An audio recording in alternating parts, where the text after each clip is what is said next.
Okay, so I'm gonna make a Haskett today out of some black butter dicite. I went and picked up a whole bunch of this stuff the other day and I absolutely love working it. It's very similar to obsidian. Well, it is a type of obsidian, but for some reason I just enjoy working this stuff more than I do obsidian. So I do not like working obsidian, even though it makes very, very, very nice points. Oh, that's gonna be a nice ball. Look at that. That'll be nice for a little point. It's not gonna be a very big Haskett. Where's my tape measure? Hopefully I can retain as much of this length as possible, but I should be able to get a 5-inch Haskett out of this. So we'll see. Also depending on my skills, I guess.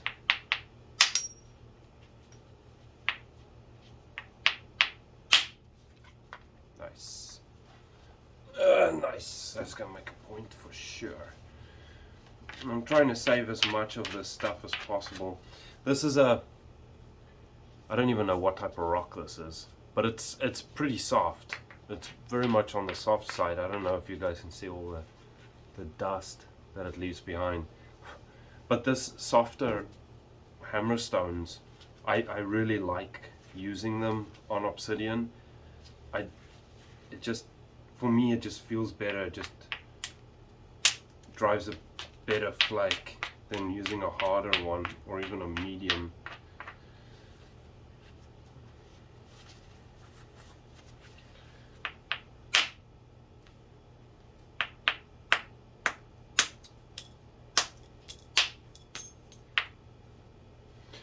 So what I'm gonna, come on.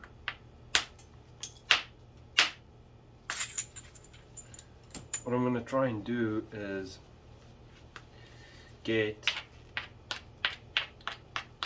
my preform set up. It's gonna be fairly on the thick side.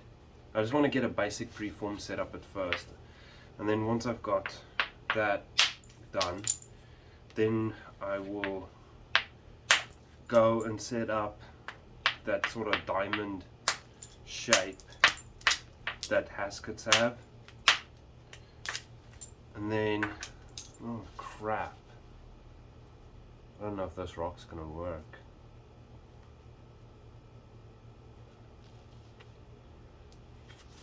Anyway, we'll try.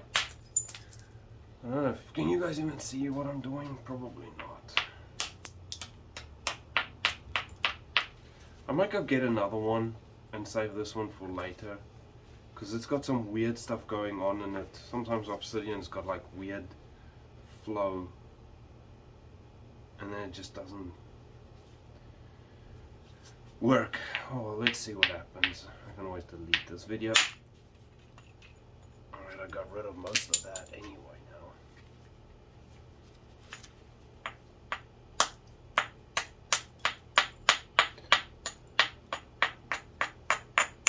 I don't even know what I was saying.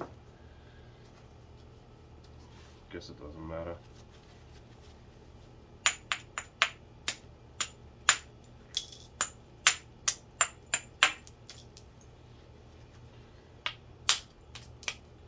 I think I was talking about the hammerstones. I got sidetracked.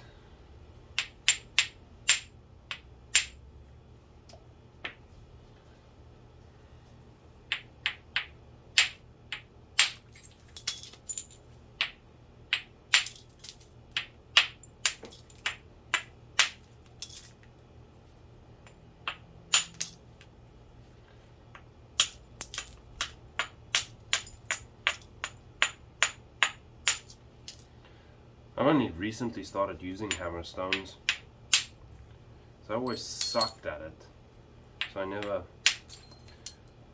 bothered.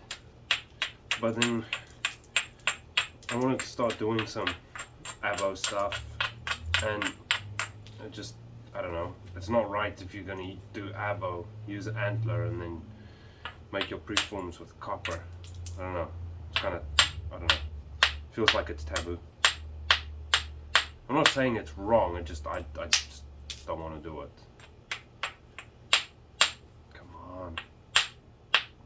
Let go. There you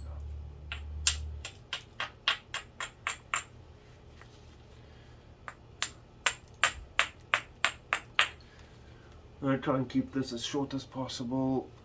I might have to just break the videos up so I don't make one super long, crazy video. There's that one.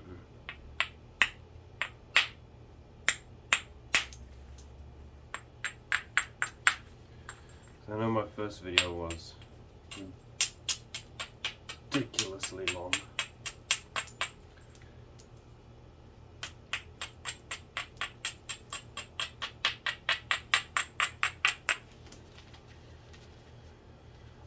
Alright, still get rid of this.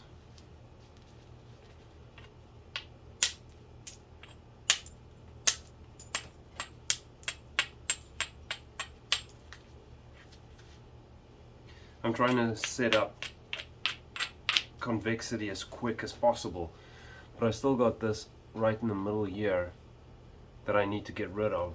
So I'm trying to turn this edge over this way so I can take some short flakes into here. So I don't want to drive super long flakes into this. I just kind of want to drive some short ones into this area just to kind of start fading this into the blade. But at the same time, I need to think about what I'm doing and strategically taking flakes so I don't end up giving myself a problem later when I start losing width too fast. Because even though Haskets are fairly thick points, you can still end up running out of width pretty damn quick. So now this tip is getting pretty close to where I need to start worrying about what I'm doing. And I might switch over to the antler pretty soon.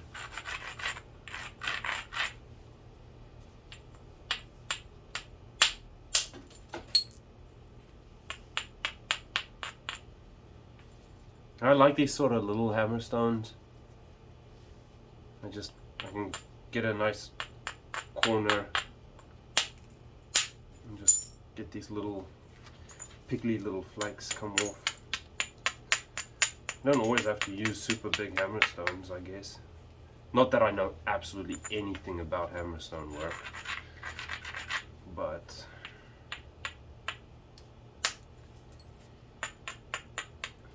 I don't know. I just do what works for me. Like I said in my first video, people might disagree, people might agree, somebody might find it helpful. Alright, let's get this edge turned a little bit.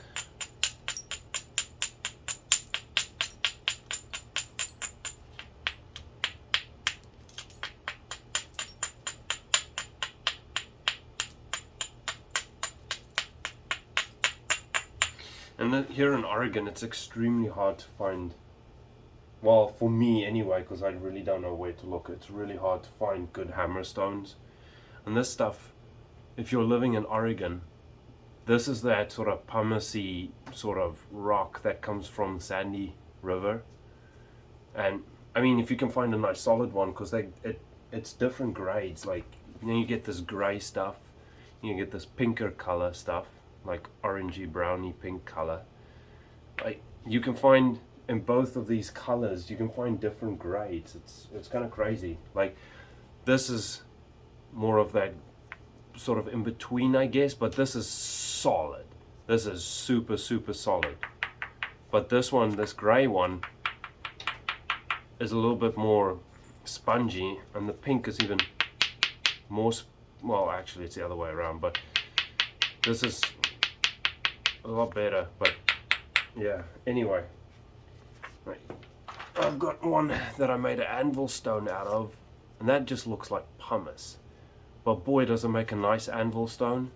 It's just so grippy, and because this is softer than the majority of flints and cherts out there, it just grips it really nice, but it doesn't scratch up the face of the blade or whatever that you're making. So I kind of like that as a anvil stone.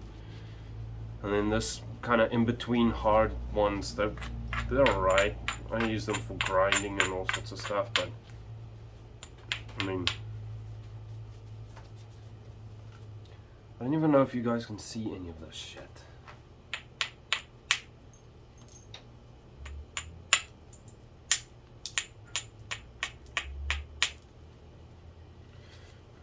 Alright, well, how many minutes? I'm on 10 minutes, so I'm going to stop this one here and see if I can actually, if the video actually looks alright.